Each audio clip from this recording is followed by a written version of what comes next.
बिस्मिल्लाहिर्रहमानिर्रहीम। अस्सलाम वालेकुम। Welcome student in chemistry with Ambar Jan. Lecture शुरू करने से पहले मेरी आपसे रिक्वेस्ट है कि एक दफ़ा दरूद इब्राहिमी का जिक्र कर लें। आज जो टॉपिक मैं आप लोगों से डिस्कस करने लगी हूँ वो है क्वांटम नंबर। क्वांटम्स नंबर क्या होते हैं, इसकी ज़रूरत क्यों पेश आई। आप लोगों को याद होगा जब हम लोगों ने बोहर्ट्ज़ थ्योरी पढ़ी तो बोहर्ट्ज़ थ्योरी के बहुत से डिफेक्ट्स थे, जिसमें एक डिफेक्ट ये भी था कि जब बोहर्ट्ज़ के स्पेक्ट्रम को हाई रिजॉल्विंग पावर में देखा गया तो देखा गया कि वो जो स्पेक्ट्रल लाइन थी वो फर्दर सब डिवाइड हो गई थी। यानी आप सपोज कर सकते हैं कि दो लाइनें हैं, अगर उन दो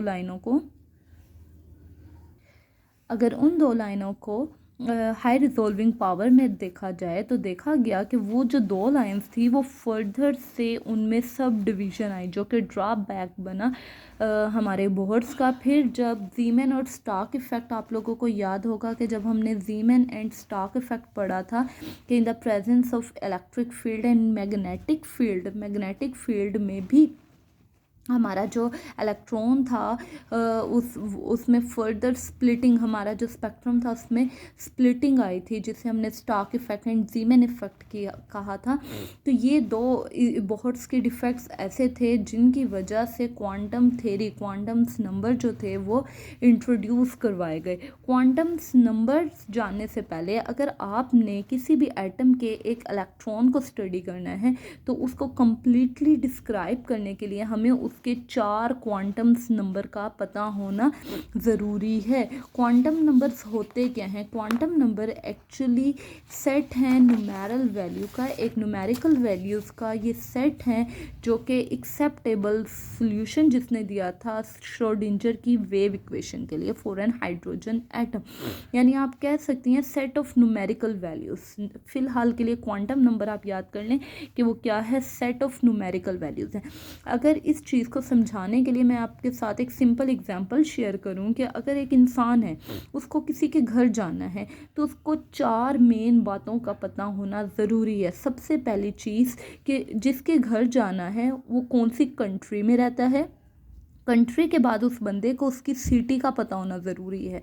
सिटी के बाद उसको उसकी गली नंबर, स्ट्रीट नंबर का पता होना ज़रूरी है, और स्ट्रीट नंबर के बाद ही उसको उसका हाउस नंबर पता होना चाहिए। जब उसको उसका हाउस नंबर पता होगा तो वो ईज़िली उसके घर तक पहुंच जाएगा, उसके घर तक पहुंच जाएगा। जैसे सपोज आपने मेरे घर आना है तो मैं आपको बताऊंगी कि मेरी कंट्री क्या है, पाकिस्तान, मेरी सिटी क्या है, लाहौर, मेरी स्ट्रीट नंबर क्या है, मेरा हाउस नंबर क्या है।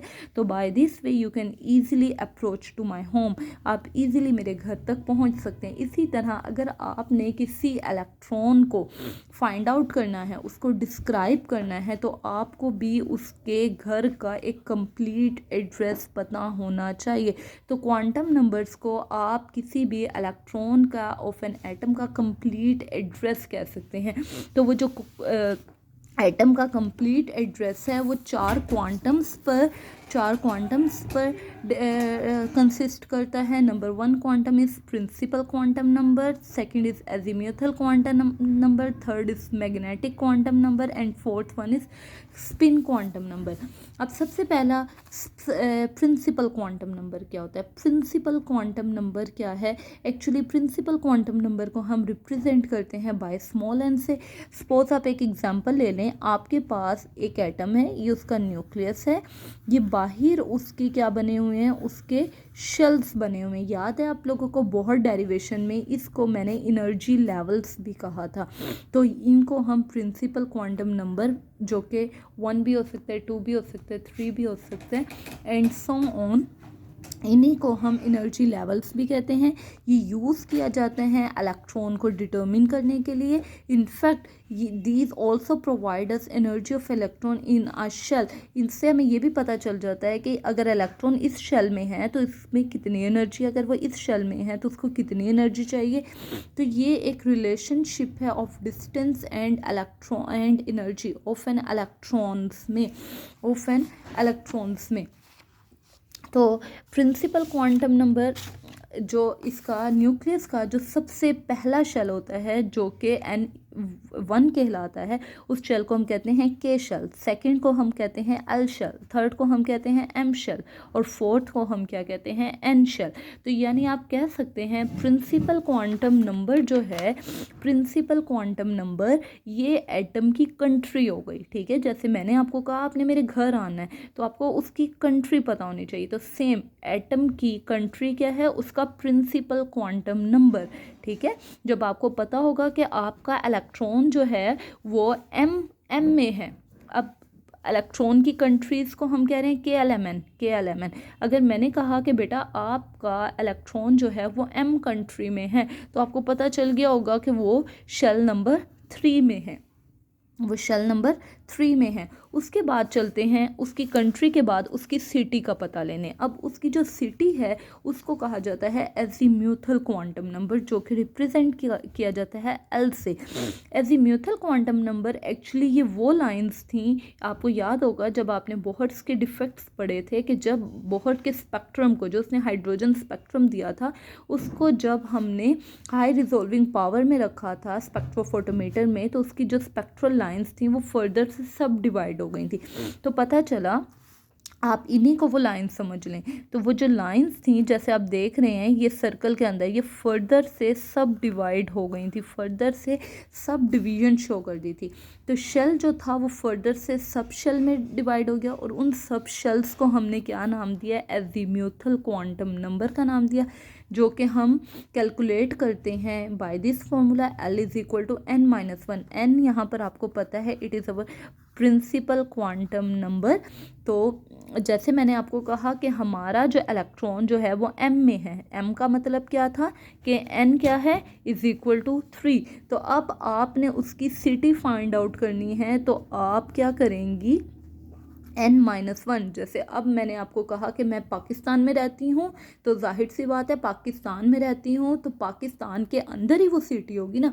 तो सेम इसी तरह उसके प्रिंसिपल क्वांटम नंबर 3 में से जब हम 1 माइनस कर देंगे तो हमारे पास L क्या आ जाएगा, 2, L2। अब ये 2 हमें क्या बता रहा होता है, इसके बारे में पढ़ना है। तो L जो है वो 0 भी हो सकता है, 1 भी हो सकता है, 2 भी हो सकता है, 3 भी, and so on. It depend upon n, principal quantum number पे डिपेंड कर रहा होता है। शेल किस में डिवाइड हो गए, सब शेल्स में। अब सब शेल्स कितनी तरह के होते हैं, याद रखिएगा कि वो 4 तरह के होते हैं, S-P-D-F। S स्टैंड करता है शार्प को, जबकि P करता है प्रिंसिपल को, D करता है डिफ्यूज्ड को, F करता है फंडामेंटल। तो शार्प जो शेप है, S की शेप जो होती है वो स्फेरिकल होती है, सर्कल में होती है, जबकि P जो होते हैं they are just like a dumbbell shape, और F जो होती है, F और D की शेप्स कॉम्प्लिकेटेड शेप्स होती हैं जो कि आपकी बुक में डिस्कस नहीं की गई। तो जैसे कि मैंने आपको कहा कि अगर आपको सिटी पता हो, प्रिंसिपल क्वांटम नंबर पता हो, तो आप एजीम्यूथल नंबर निकाल सकते हैं। तो जब आपका एजीम्यूथल नंबर इक्वल टू 0 आए तो वो डिनोट करता है S को, 1s को, यानी कि आपका इलेक्ट्रॉन जो है वो 1s में है। अगर आपका प्रिंसिपल नंबर 2 है और आपका एजीम्यूथल नंबर इस फॉर्मूले की मदद से 1 निकल आता है, तो इसका मतलब है L जो है, L में की काउंटिंग आपने शुरू करनी 0 से, 0 1। 0 स्टैंड करता है, यहाँ पे 2 जो है प्रिंसिपल नंबर आ रहा है 2, और 0 किसके लिए है, S के लिए है, 1 किसके लिए है, P के लिए है। तो यहाँ पर 2P आ गया। अगर आपका प्रिंसिपल नंबर 3 है तो आप L, अगर आपका एजीम्यूथल नंबर 2 आता है तो 0 से काउंटिंग 2 तक लिख लें। यहाँ पर जो 3 हैं वो डिनोट करें आपके प्रिंसिपल नंबर को, 0 के लिए हम S लिखते हैं, 1 के लिए P लिखते हैं, जबकि 2 के लिए हम क्या लिखते हैं, D लिखते हैं। तो इस तरह से आप एजीम्यूथल नंबर्स कैलकुलेट कर सकते हैं और उन सब शेल्स को नाम दे सकते हैं। तो यहाँ पर आपने इलेक्ट्रॉन की सिटी को भी फाइंड आउट कर लिया कि वो कौन सी सिटी में रहता है। आप उस सिटी में कितने नंबर ऑफ़ पीपल्स रहते हैं आप वो भी कैलकुलेट कर सकते हैं। तो वो नंबर ऑफ़ इलेक्ट्रॉन्स आप कैसे कैलकुलेट करेंगे, by this formula 2 into 2L plus 1। जैसे सपोज आपका L क्या है, 1 है, आप चेक करना चाह रही हैं 1s में कितने इलेक्ट्रॉन रहते होंगे, आप चेक करना चाह रही हैं 2p में कितने इलेक्ट्रॉन रहते हैं, d में कितने इलेक्ट्रॉन रहते हैं। तो by using this formula you can easily calculate them. तो जैसे कि सपोज अगर आपका L 0 है अगर आप इसमें ज़ीरो पुट करें तो आप चेक करेंगी, जैसे कि मैं यहाँ पे करने लगी हूँ, फॉर्मूला 2l+1 का फॉर्मूला है, नंबर ऑफ़ इलेक्ट्रॉन कैलकुलेट करने हैं, l मेरा यहाँ पर क्या है, ज़ीरो है। तो अगर आप इसको सॉल्व करें तो 0+1 ये हो गया 2 और ये 1, 2 इंटू 1 क्या हो गया 2। इसका मतलब है कि मेरे कितने इलेक्ट्रॉन हैं, जब एजीम्यूथल नंबर ज़ीरो होता है तो उस वक्त कितने इलेक्ट्रॉन होते हैं 2। तो ज़ीरो मैंने आपको बताया था, अगर L is equal to zero है तो वो S को शो करता है, 1 है तो वो P के लिए होता है, 2 है तो वो D के लिए है, 3 है तो वो F के लिए है। तो S में कितने नंबर ऑफ़ इलेक्ट्रॉन्स होते हैं 2, P में कितने नंबर ऑफ़ इलेक्ट्रॉन होते हैं 6, D में कितने होते हैं 10 और F में कितने होते हैं 14। तो एजीम्यूथल नंबर्स ने हमें नंबर ऑफ़ इलेक्ट्रॉन्स को कैलकुलेट करना भी बता दिया। उसके बाद मूव करते हैं अपने थर्ड क्वांटम नंबर की तरफ, जो कि है magnetic quantum number. Magnetic quantum number आप लोगों को याद होगा बोहर्ट्ज़ का वो डिफेक्ट कि जब उन स्पेक्ट्रल लाइंस को मैग्नेटिक फील्ड में रखा गया या इलेक्ट्रिक फील्ड में रखा गया तो उन्होंने स्टार्क एंड ज़ीमैन इफेक्ट दिया था, शो किया था। तो ये स्पेक्ट्रल लाइन जो थी, यानी आप कह सकते हैं आपका SPDF फर्दर डिवाइड हो गया था। अभी तक आप लोगों को याद होगा कि N जो था वो कितने हिस्सों में डिवाइड हुआ है, 4 हिस्सों में, SPDF। अब जब इनको मैग्नेटिक फील्ड में रखा तो देखा गया S तो फर्दर डिवाइड ना हुआ, लेकिन P जो था वो 3 हिस्सों में डिवाइड हो गया, PX में, PY में, PZ में। जो D था वो 5 हिस्सों में डिवाइड हो गया, 5 हिस्सों में डिवाइड हो गया। तो आपका M जो है वो शुरू होता है 0 से, वो +1 भी हो सकता है, -1 भी हो सकता है, +2 भी, -2 भी, ये डिपेंड करता है एजीम्यूथल नंबर पर। इसको कैलकुलेट करने का फॉर्मूला है 2l+1। अगर आपका M 0 आ रहा है, 0 डिनोट करता है, आपको पता है L 0 किसके लिए होता है, S के लिए, जबकि L is equal to 1 P के लिए, L is equal to 2 D के लिए, L is equal to 3 F के लिए। तो आपने देखना है S आपका फर्दर डिवाइड होता है या नहीं। तो M हमारा क्या आ गया, 0 हो गया, यानी it can't be further divided. जब हमने देखा p ऑर्बिटल के लिए इस फॉर्मूले में मैं L की वैल्यू निकाली तो m इज़ इक्वल टू 3 आ गया। तो आप पहली 3 वैल्यूज़ पुट कर दें, 0 +1 -1, जो कि यहाँ पुट कर दी गई, तो पता चला कि p के 3 डीजनरेट फॉर्म हैं, PX, PY एंड PZ। जब D के लिए देखा गया तो M की वैल्यू 5 आई, तो आप पहली 5 वैल्यूज़ ले लें। तो जो D की 5 डीजनरेट फॉर्म हैं वो क्या थी, DXY, DYZ, DZX, DZ² x² -x²। इनकी प्रॉपर शेप भी मैं आपके साथ डिस्कस करूँगी, इनकी प्रॉपर शेप भी डिस्कस करनी है। ये जो शेप ऑफ ऑर्बिटल्स हैं, जो कि S ऑर्बिटल्स होते हैं, ये स्फेरिकल शेप्स के होते हैं, इसमें इलेक्ट्रॉन डेंसिटी इक्वली डिस्ट्रीब्यूट हुई होती है। जबकि P ऑर्बिटल्स जो होते हैं ये डंबल शेप के होते हैं। जब P ऑर्बिटल्स को हाई रिजॉल्विंग मैग्नेटिक फील्ड में चेक किया गया तो ये 3 हिस्सों में डिवाइड हो गया था, PX में, PY में, PZ में, but they have same energy level. लेकिन इनका एनर्जी लेवल क्या है, सेम है, एनर्जी लेवल वेरी नहीं करता। तो जब ये 3 डायमेंशनल वे में अरेंज हुए तो पता चला कि इनके 3 शेप्स हैं, जो कि यहाँ पर मैंने ड्रा की हुई हैं, एज इट इज़ आप लोगों ने भी ड्रा करनी है। जबकि शेप D को देखा गया तो इसकी 5 डीजनरेट फॉर्म निकली, जो कि YZ, जो कि आप लोब्स देख रहे हैं, इनके दरमियान में है, DXZ के दरमियान में लोब है, DXY में, DX² -y² और DZ² में लोब्स आई थी। They have D orbital have 5 degenerate orbital, these 5 degenerate orbital have same energy level.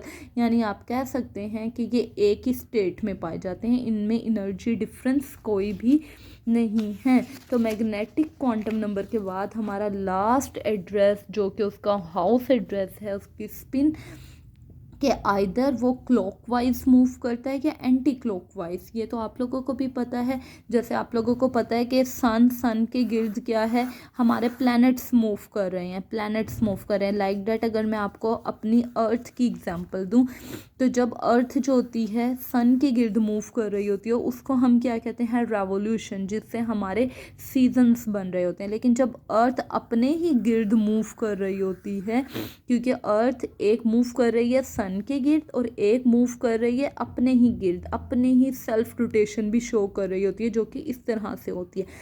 Like that हमारा इलेक्ट्रॉन भी न्यूक्लियस के गिर्द भी मूव कर रहा होता है और अपने गिर्द भी स्पिन कर रहा होता है।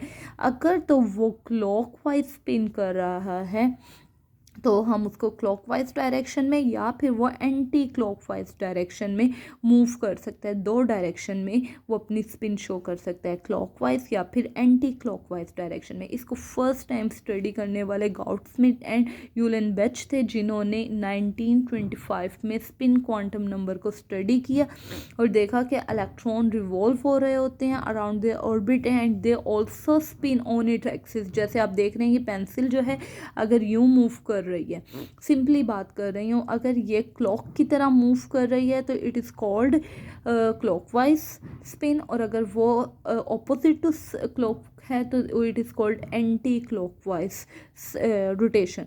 तो ये 4 तरह की रोटेशन थी जिससे हम अपने इलेक्ट्रॉन को एग्जैक्टली डिस्क्राइब कर सकते हैं। Principal quantum number, azimuthal quantum number, magnetic quantum number and fourth one is the spin quantum number. तो यहाँ पर हमारे चारों क्वांटम्स जो हैं वो क्लियर हो जाते हैं। होपफुली आप लोगों को ये अच्छे से समझ आया होगा। इसमें किसी किस्म की भी मुश्किल हो तो मुझसे ज़रूर कंसर्न कीजिएगा, अपने कमेंट्स के ज़रिए बताइएगा। Thank you.